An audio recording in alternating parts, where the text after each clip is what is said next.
Hello students, आज हम लोग मेजर्स ऑफ डिस्पर्शन पढ़ेंगे, जिसे विचलन का मान भी कहते हैं।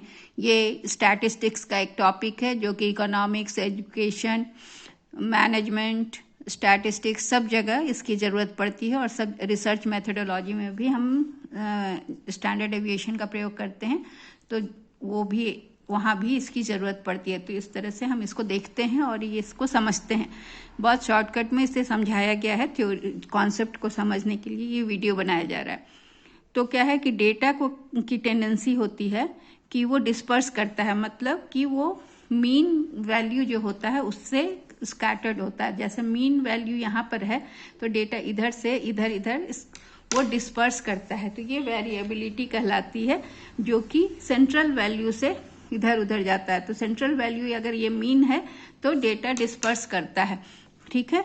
तो ये टेंडेंसी जो है डिस्पर्सन का, जो विचलन का टेंडेंसी है, उसे हम डिस्पर्सन या वेरिएबिलिटी कहते हैं, विचलन कहते हैं। और इससे पहले सेंट्रल टेंडेंसी में क्या होता है कि इधर इसमें इस तरफ जाते हैं, इस तरफ ये डिस्पर्सन हुआ, और सेंट्रल टेंडेंसी में मीन की तरफ टेंडेंसी होती है कि सब मीन की तरफ मूव करें। तो सेंट्रल टेंडेंसी में मीन की तरफ मूव करते हैं और डिस्पर्सन में मीन से दूसरे दोनों साइड मीन के डिस्पर्स करते हैं, ठीक है, विचलन करते हैं या वेरी करते हैं। तो ये जो मेजर ऑफ डिस्पर्सन है ये हमें किस चीज को जानने में मदद करता है कि डिस्ट्रीब्यूशन जो हमें मिला है उसका किस तरह का नेचर है। जो इंडिविजुअल स्कोर मिला है, जो इंडिविजुअल स्कोर का डिस्ट्रीब्यूशन हमको दिया गया है, उसमें हमको देखना है कि वो उसका नेचर क्या है, वो डिस्ट्रीब्यूशन किस तरह का डिस्पर्स कर रहा है या सेंट्रल मीन की ओर इकट्ठा हो रहा है। तो ओवरऑल कंपैरिजन ऑफ दो या दो से ज्यादा फ्रीक्वेंसी डिस्ट्रीब्यूशन या सेट ऑफ डेटा में हम मेजर ऑफ डिस्पर्सन का प्रयोग करते हैं, ताकि वो उसको हम उस अच्छे से समझ सकें। तो मेजर्स ऑफ डिस्पर्सन जो है वो चार तरह के होते हैं। पहला है रेंज, दूसरा है क्वार्टाइल डेविएशन, तीसरा है एवरेज डेविएशन और चौथा है स्टैंडर्ड डेविएशन। इसमें सबसे इंपॉर्टेंट है स्टैंडर्ड डेविएशन, लेकिन range, quartile and average deviation भी कहीं पर काम आते हैं, मतलब जहां पर बहुत ज्यादा रफ स्कोर जरूरत होती है तो वहां पर इसको हम लोग यूज करते हैं। तो एक एक करके हम इनको समझते हैं, ठीक है। रेंज क्या होता है? रेंज को आर से दिखाते हैं, ठीक है, आर से इसको डिनोट करते हैं।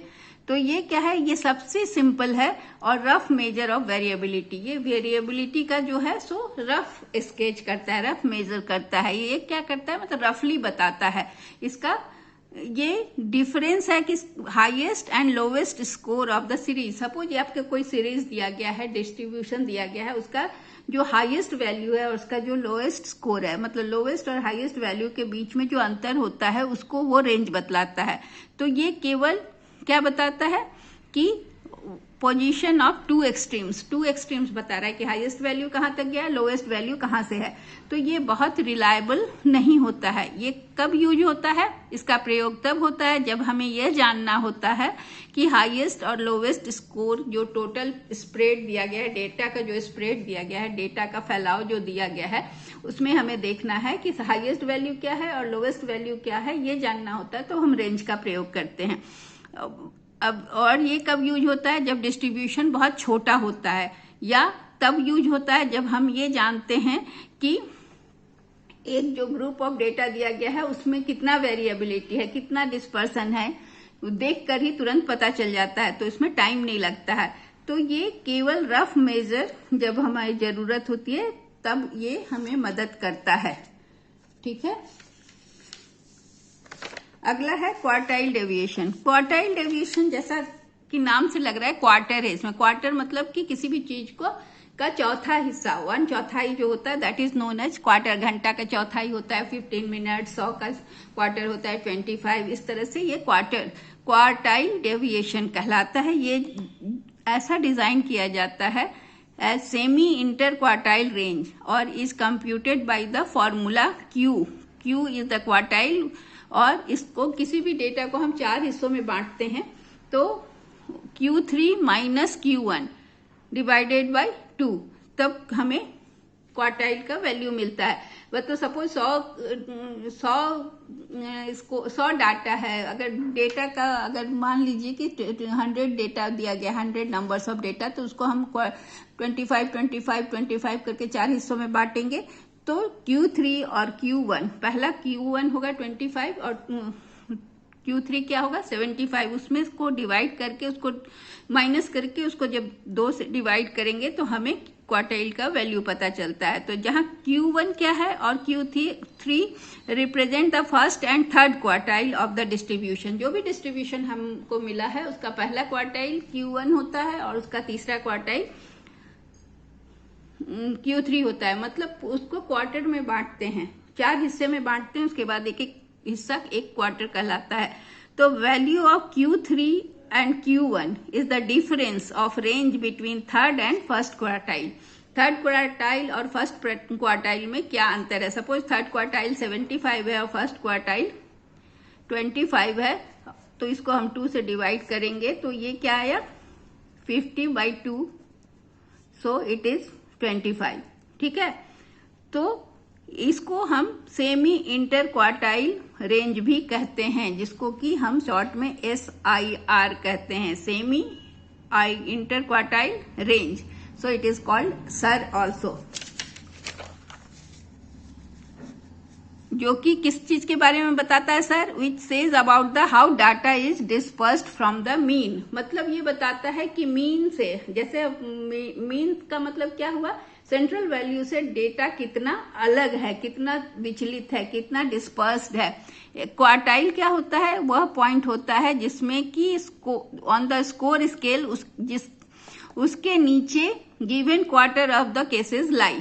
मतलब कि अगर Q1 है तो उसके बाद फिर 25 जो होगा वो Q2 का क्वार्टाइल दिखेगा, फिर अगर Q2 दिया हुआ है तो Q3 दिखेगा। तो इस तरह से हम देखते हैं। Q1 क्या है? Median, middle of the lower half of the data. अभी हम देखते हैं इसको उदाहरण से। और Q3 क्या है? Median of the upper half of the data. मतलब डेटा अगर दिया हुआ है 3, 5, 7, 8, 9, ये लोअर हाफ हुआ क्योंकि कम नंबर इधर 11, 15, 16, 21, तो ये अपर हाफ है। तो Q1 क्या होगा? Median of the lower half of the data. तो median of the lower half of the data क्या हुआ? यहाँ 5 नंबर है तो इसमें मीडियन नंबर क्या हुआ? 7। सो Q1 क्या हो गया? 7। और यहाँ पर 11, 15, 16, 21, 20 और 21, इसका मीडियन वैल्यू क्या हुआ? 16। तो ये हो गया Q3। ठीक है, तो formula coefficient of quartile deviation कैसे निकलता है? फिर ये तो क्वार्टाइल डेविएशन निकल गया। अब उसका कोएफिशिएंट निकालने के लिए हमें क्या क्या चीज की जरूरत होती है? फिर Q3 और Q1 और Q3 प्लस Q। तो Q क्या होगा? पहले क्वार्टाइल जो निकल गया उसका वैल्यू Q हो गया और उसको रखेंगे, और Q3 और Q1 और फिर Q3 की जरूरत पड़ती है। इन फॉर्मूला में नंबर्स को फिट करके हम कोएफिशिएंट ऑफ क्वार्टाइल डेविएशन निकाल सकते हैं। ठीक है, क्वार्टाइल क्या है? वो वैल्यू है जो कि लिस्ट ऑफ नंबर, जो भी नंबर का लिस्ट दिया गया है उसको क्वार्टर में बांटता है, ये तो हम लोग जान चुके हैं। और नंबर जो होता है, लिस्ट ऑफ नंबर्स होता है, उसको ऑर्डर में रखता है। ये लिस्ट को 4 क्वार्टर में काटता है, इक्वल पार्ट में काटता है। तो quartiles are at the cuts. ये 4 कट्स जो होते हैं, इक्वल कट्स, उसको इक्वल पार्ट्स, उसको कट्स कहते हैं। ये कब इसको रिकमेंड कब किया जाता है? क्वार्टाइल का यूज कब होता है? जब डिस्ट्रीब्यूशन स्क्यूड होता है। स्क्यूड का मतलब क्या है? स्क्यूड डिस्ट्रीब्यूशन इस तरह से होता है, या इस तरह से ऐसे ऐसे इस एक तरफ झुका होता है, या फिर इस तरफ आएगा ऐसे करके इस साइड। तो ये डिस्ट्रीब्यूशन एक साइड में जब स्क्यूड होता है, या तो राइट साइड में या तो लेफ्ट साइड में, उससे क्या होता है कि वेरी फ्यू एक्सट्रीम स्कोर, एक तरफ वैल्यू होने से एक्सट्रीम स्कोर कम होता है, तब क्वार्टाइल की जरूरत पड़ती है। दूसरा क्या है? The measure of central tendency is available in the form of median. जब सेंट्रल टेंडेंसी में 3 चीज होता है, मीन, मीडियन, मोड, तब जब सेंट्रल टेंडेंसी का मेजर जो है मीडियन के रूप में प्राप्त होता है, तब क्वार्टाइल की जरूरत पड़ती है। जब हमें यह डिटरमाइन करना पड़ता है कि concentration of middle 50% of the cases, तो जब पता करना होता है, क्वार्टाइल 4 हिस्सों में बढ़ता है, तो 50% ऑफ केस का कंसंट्रेशन को जानने के लिए हम क्वार्टाइल डेविएशन का प्रयोग करते हैं। क्योंकि ये 4 हिस्सों में से बताता है। फिर अगला है एवरेज और मीन डेविएशन और एवरेज एब्सोल्यूट डेविएशन। ये मीन डेविएशन होता है। इसमें डेविएशन का मतलब क्या हुआ, डेविएशन हमेशा हम किसी नंबर से लेते हैं तो मीन से लेते हैं, यहाँ पर डेविएशन हम मीन से लेते हैं। क्वार्टाइल में क्या था, क्वार्टर में बांट के कट्स से लेते थे। यहाँ पर गैरेट ने बताया है 1971 में एवरेज डेविएशन को डिफाइन किया था। उन्होंने बताया कि औसत विचलन, एवरेज डेविएशन का हिंदी होता है औसत विचलन। एवरेज डेविएशन वो is the mean of deviation of all separate scores. ये सभी सेपरेट स्कोर का मीन है in a series taken from their mean. ये क्या होता है, मीन से सारे डेविएशंस लिए जाते हैं, ठीक है। ओकेजनली फ्रॉम द मीडियन या मोड, कभी कभी मीडियन से भी लिया जाता है, कभी मोड से भी लिया जाता है, लेकिन जनरली या मीन से डेविएशन लिया जाता है। डेविएशन मतलब अंतर, कितना अंतर है।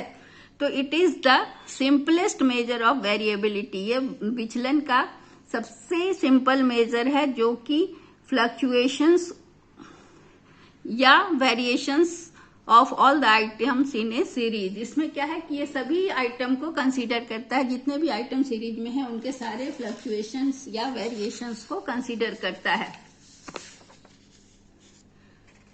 अब कैलकुलेट कैसे करते हैं एवरेज डेविएशन, तो पहले क्या करते हैं कि रॉ स्कोर का हम डेविएशन निकालते हैं फ्रॉम मीन। पहले मीन कैलकुलेट करते हैं और मीन से डेविएशंस निकालते हैं। इसको हम एग्जांपल से दिखाएंगे।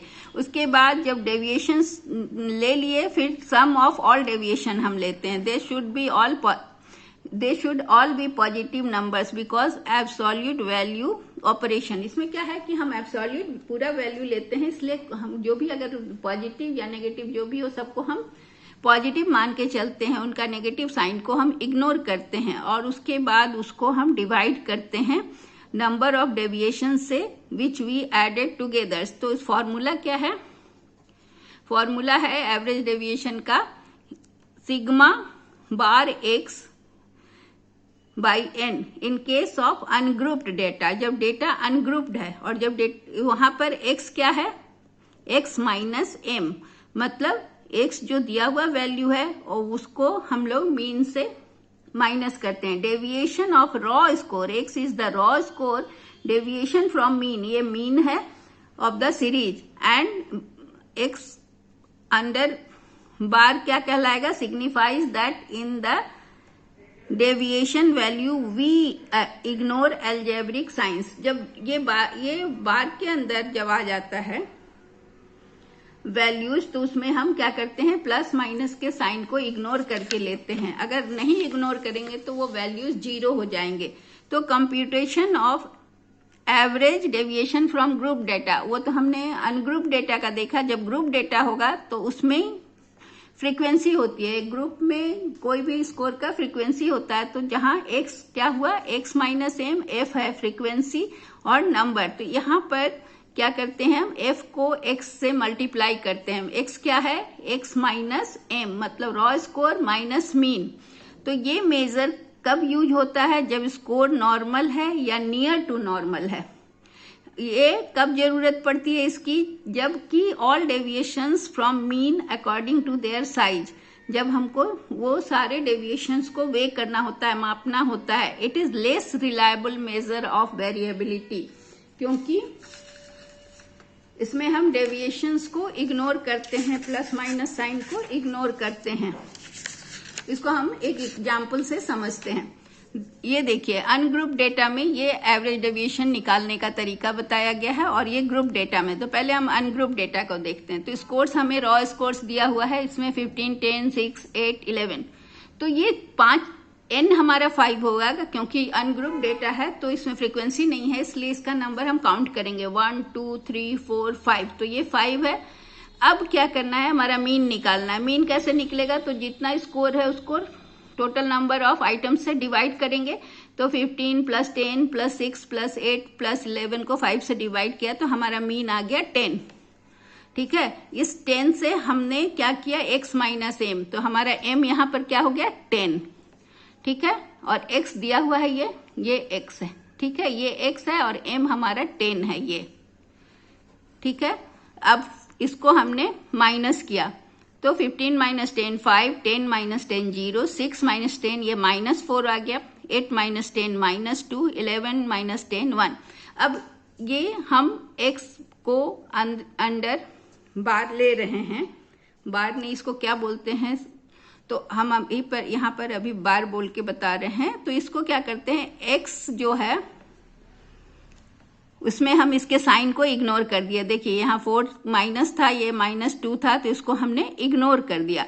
तो इग्नोर करने से क्या हुआ, इसका वैल्यू जस का तस हुआ। जब भी इसको हम नंबर को इसके अंदर ले आते हैं तो उसका साइन इग्नोर कर दिया और इसको जोड़ा तो आया 5 4 2 1। तो ये टोटल आ गया हमारा sigma AD is equal to कैसे निकलेगा, सिग्मा x बाई n, है ना। तो ये आया 12 सिग्मा x अंडर बार, तो ये हो गया by n is 5, so it is 2.4। ठीक है, हमारा एवरेज डेविएशन इसमें 2.4 आ गया। अब दूसरा उदाहरण हम देखेंगे जिसमें ग्रुप डेटा को लिया गया। ग्रुप डेटा में हमें स्कोर्स मिला है कंटिन्यूअस सीरीज में 80 to 84, 85 to 89, 90 to 94, 95 to 99, और इसके साथ हमें फ्रीक्वेंसी दिया हुआ है 1 3 3 1। तो फ्रीक्वेंसी को हम यहाँ पर n हमारा जो होगा वो फ्रीक्वेंसी का टोटल होगा, दैट इज 8। और अब हमें क्या करना होगा कि इसका मिड वैल्यू निकालना होगा। इन दोनों नंबर का मिड वैल्यू वो हमारा x होगा, क्योंकि हमें x माइनस m करना है। तो x कहाँ से लाएंगे, x तो दिया हुआ नहीं है, x तो कंटिन्यूअस सीरीज में है। तो x निकालने के लिए ये लोअर लिमिट है, ये अपर लिमिट है, L1 L2।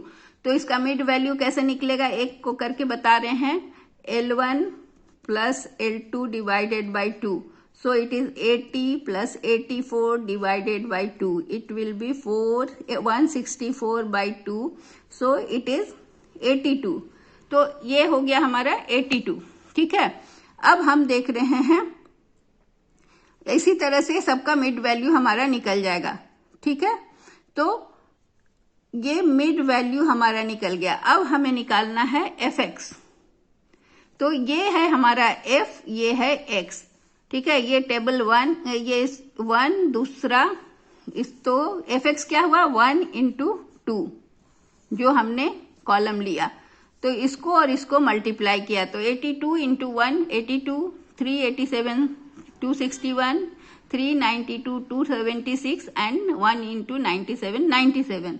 अब हमें क्या करना है कि हमें सिग्मा fx मिल गया 716। अब मीन कैसे निकलेगा, तो मीन निकलता है total 7 sigma fx by n, ये मीन का फॉर्मूला है। तो ये हमारा मीन निकल गया m, है ना। तो इसको हमने ये टोटल किया, fx को टोटल किया और उसको n से डिवाइड किया तो हमें मीन मिला 89.5। अब हमें निकालना है x small x, that is x minus m। तो x हमारा क्या निकला, x है हमारा x माइनस m। ठीक है,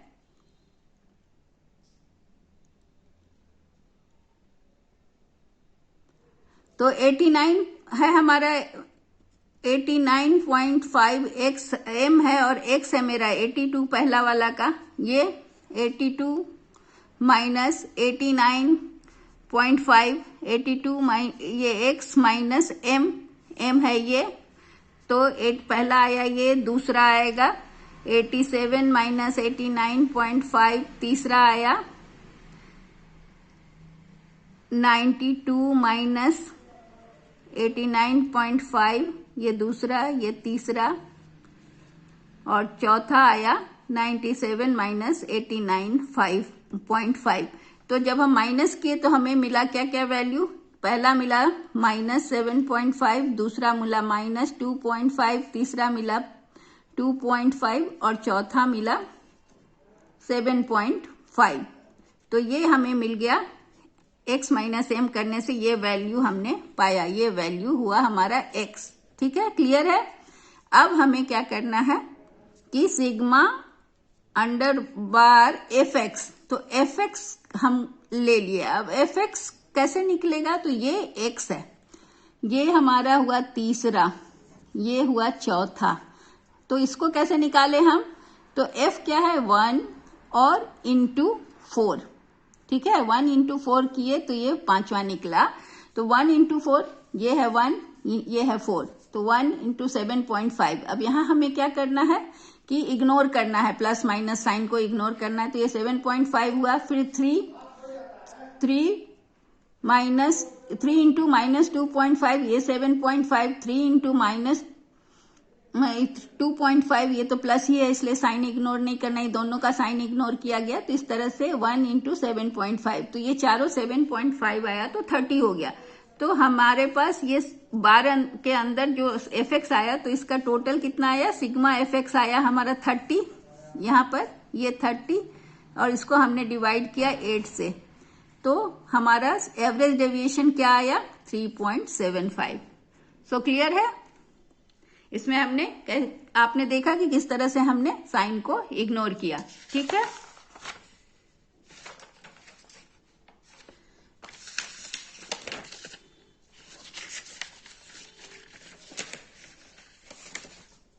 अब हम पढ़ेंगे स्टैंडर्ड डेविएशन। स्टैंडर्ड डेविएशन क्या है, ये सबसे इंपॉर्टेंट है और इसका स्टैटिस्टिक्स में सब जगह बहुत इस्तेमाल होता है, और ये हमारी मतलब सबसे इंपॉर्टेंट मेजर ऑफ डिस्पर्सन है। स्टैंडर्ड डेविएशन डिजिग्नेटेड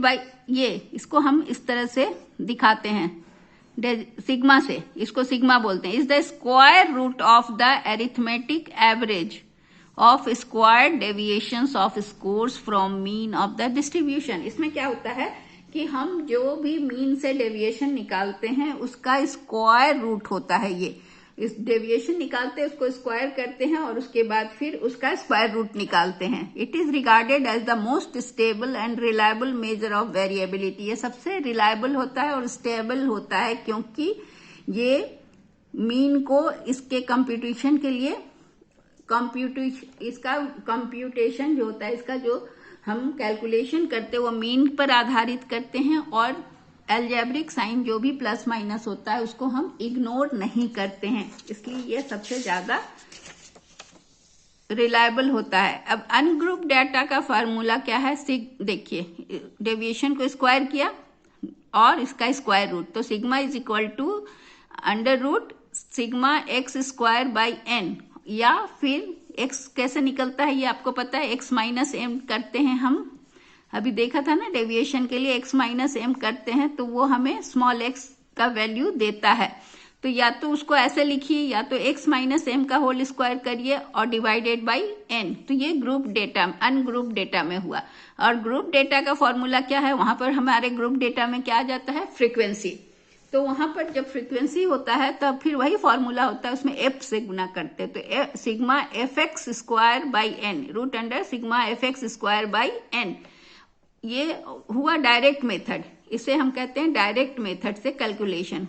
एक और मेथड होता है जिसमें थोड़ा सा कैलकुलेशन और करना होता है, इसे शॉर्टकट मेथड कहते हैं, इसके कंप्यूटेशन का फॉर्मूला होता है। अभी तो हम लोग कम समय है तो शॉर्टकट मेथड नहीं देखेंगे, डायरेक्ट मेथड से कैलकुलेट करेंगे। आप किसी भी मेथड से स्टैंडर्ड डेविएशन कैलकुलेट कर सकते हैं, इसमें मेथड अडॉप्ट करने के लिए कोई बाध्यता नहीं होती है, लेकिन कभी कभी क्वेश्चन में कह देता है कि calculate standard deviation with shortcut formula, तो आपको ये फॉर्मूला लगाना होगा।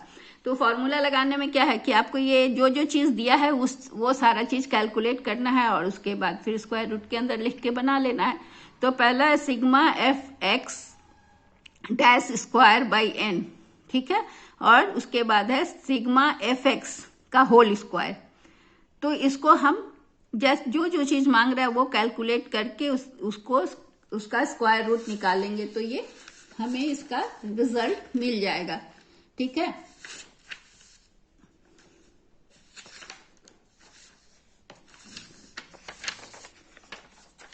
तो स्टैंडर्ड डेविएशन क्या है, ये बहुत ज्यादा रिलायबल और स्टेबल मेजर है वेरिएबिलिटी का या विचलन का, क्योंकि यह मीन फॉर इट्स कंप्यूटेशन होता है। तो इसे हम और भी क्या कहते हैं, रूट मीन स्क्वायर डेविएशन, इसे रूट मीन स्क्वायर डेविएशन भी कहा जाता है।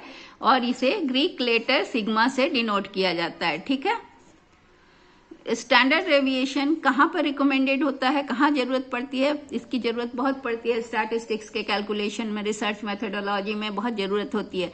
जब हम बहुत ही रिलायबल मेजर, विचलन का बहुत ही रिलायबल विश्वसनीय मेजर की आवश्यकता होती है, तब हम स्टैंडर्ड डेविएशन को यूज करते हैं।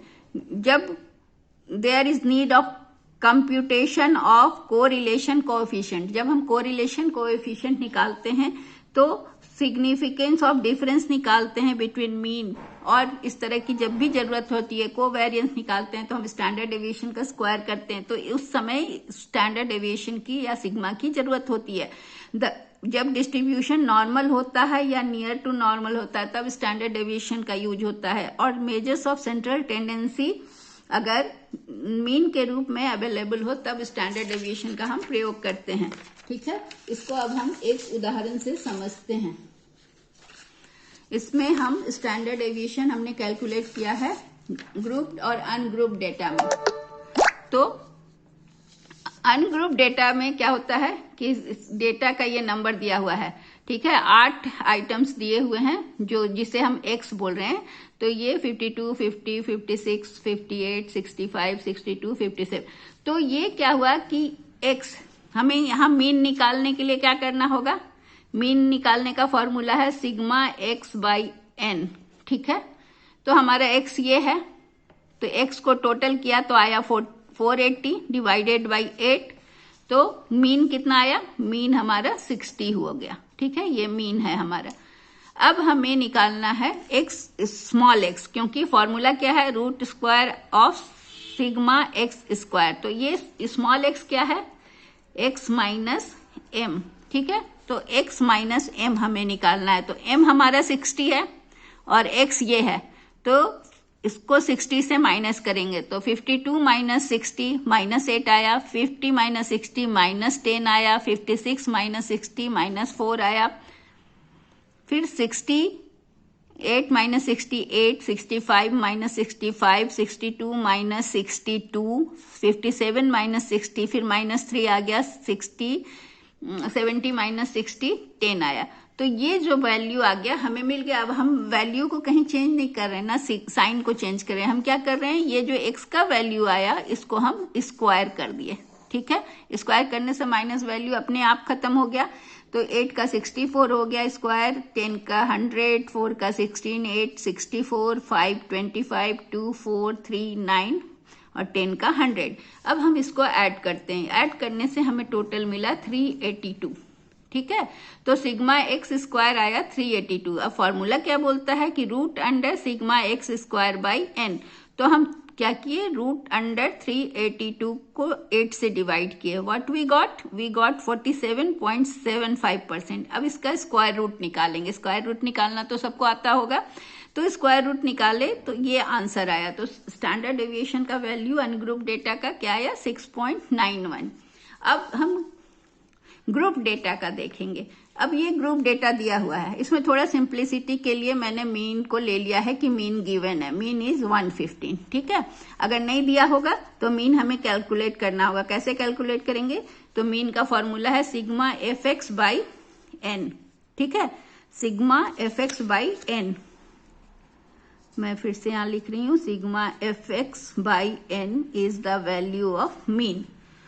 तो मीन चूंकि यहाँ दिया हुआ है 115, तो ये मेरा स्कोर दिया हुआ है कंटिन्यूअस सीरीज में, इसको कहते हैं ग्रुप बनाया हुआ ग्रुप डेटा है।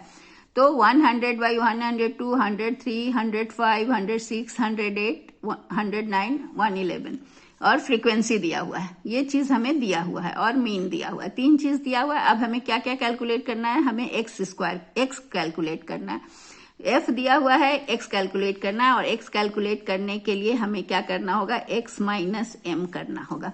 तो एक्स तो है नहीं मेरे पास, ये कैपिटल एक्स कहाँ से लाएंगे?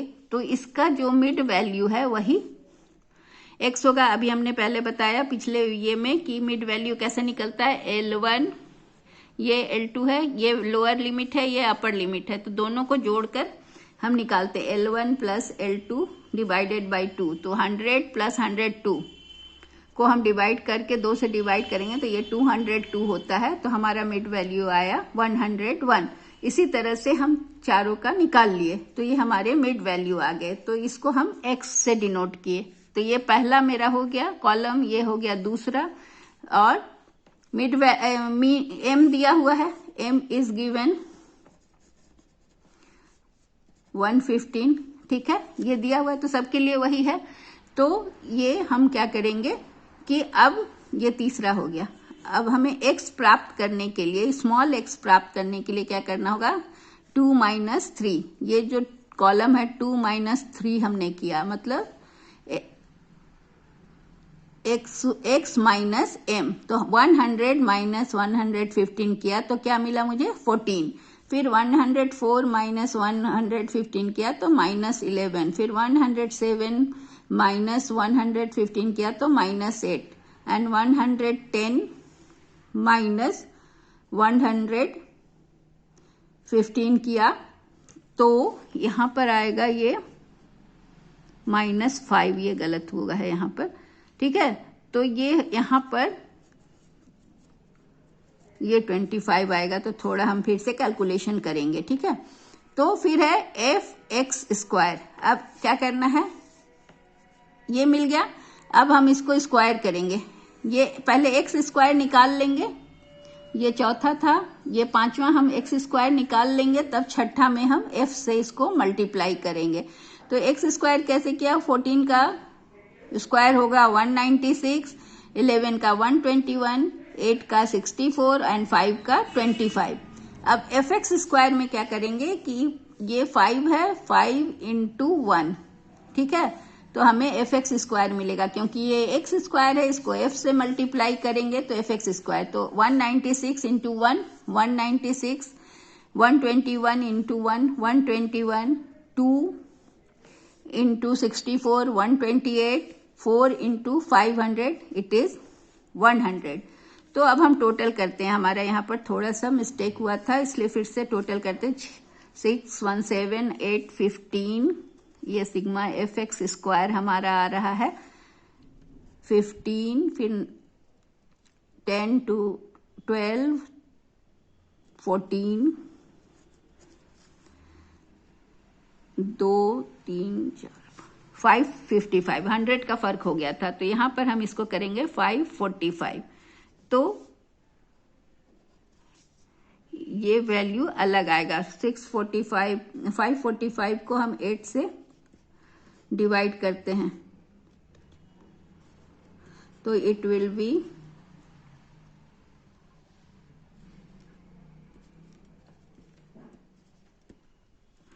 it will be 68.1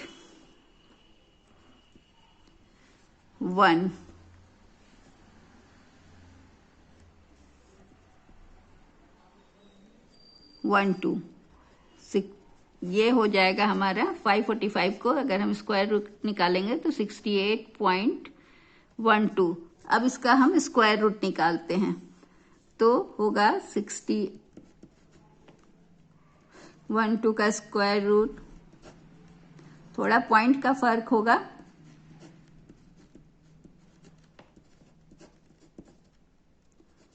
ठीक है। तो ये आंसर आ रहा है 8.2। ये थोड़ा सा यहाँ पर गड़बड़ होने से थोड़ा सा आंसर में गड़बड़ी हुआ, तो ये हो गया 8.2, वहां पर 8.9 आंसर आ रहा था। तो हमारा स्टैंडर्ड डेविएशन यहाँ क्या हो गया, 8.2। तो इस तरह से हम ग्रुप्ड डेटा का स्टैंडर्ड डेविएशन निकालते हैं। So that's all about standard deviation, measures of dispersion. Thank you.